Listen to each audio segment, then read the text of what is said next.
On today's show, GM is closing another manufacturing plant, this time in Canada.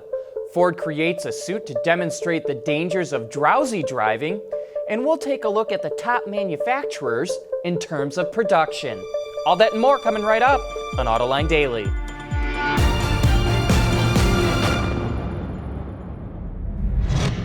This is Autoline Daily, the voice of the global automotive industry. In an unsurprising move, Mitsubishi's board voted to remove Carlos Ghosn as chairman, just days after he was fired by alliance partner Nissan. However, he still remains chairman and CEO of Renault. Reuters reports that executives from the alliance will meet this week to discuss their operations. Ghosn wanted to strengthen the alliance, but Nissan wants more control of its operations. Renault owns a 43% stake in Nissan, while Nissan only has a 15% non-voting stake in Renault. But Nissan is much bigger and outsells Renault by 60%. So it seems like it will be a struggle to keep the alliance together. Over the past year or so, General Motors has been shuttering operations around the world.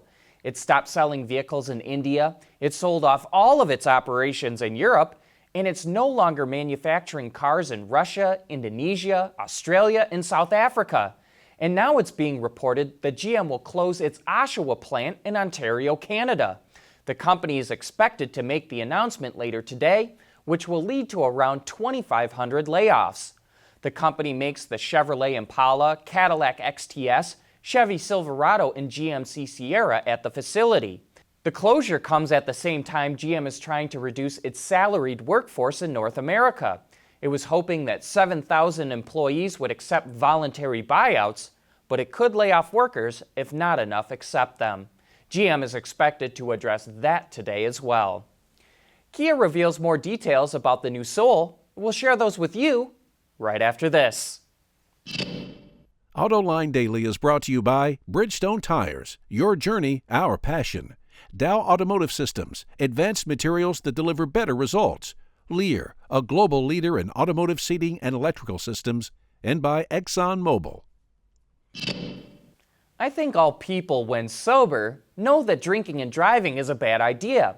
But did you know staying awake for more than 18 hours and getting behind the wheel can be comparable to drunk driving? And in the U.S., most drowsy driving crashes are caused by people under 25. So in an effort to help those drivers, Ford has created a sleep suit that mimics the effects of being really tired. Special goggles replicate micro-sleeps, which are uncontrollable, brief episodes of sleep that can last anywhere from a fraction of a second up to 10 seconds. And a weighted hat, vest, arm, and ankle bands simulate being run down. Ford says it will integrate the sleep suit into its young driver training program for 17 to 24-year-olds. But, just so you know, a caffeinated drink and a 20-minute power nap could be all that's needed to get you home safely. Well, we've teased it already, but here's the best look yet at the new Kia Soul. The headlights appear to be more aggressive than the outgoing model, and Kia announced there's a new ruggedly styled X line that will join the model range. The naturally aspirated 1.6-liter engine is gone, but the naturally aspirated 2-liter and turbo 1.6-liter remain, as does the EV version. The new Soul will debut in LA this week, and then it goes on sale in the US in the first half of 2019, with global markets to follow.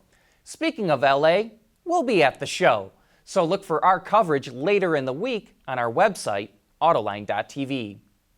Can you guess which automakers make the most vehicles? We'll show you the answer right after this. Lear Connexus is the new application suite in vehicle connectivity designed to deliver over-the-air software updates and more from Lear Corporation's E-Systems, leaders in power and data management.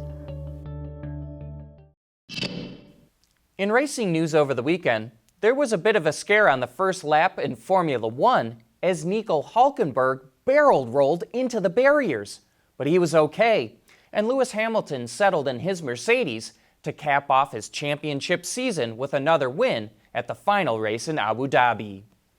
While automakers say it doesn't matter to them, They love to have bragging rights over their competitors. And in terms of production, the Volkswagen Group is the clear leader in the auto industry. It will make over 11.1 million vehicles this year, according to Auto Forecast Solutions. It's followed by Toyota at nearly 10.5 million units. But then there's a big drop-off to the Hyundai Group, which will build 7.7 million vehicles. And rounding out the top 5 is General Motors and Ford. And by 2025, there won't be too much change to the list, except for Ford and General Motors swapping spots. If you'd like to keep up to speed with everything that's going on here at Autoline, make sure to follow us on social media. You can find us on Instagram and Facebook by searching for the Autoline Network, and to find us on Twitter, just look for @Autoline. That's it for today. Thanks for watching, and please join us again tomorrow.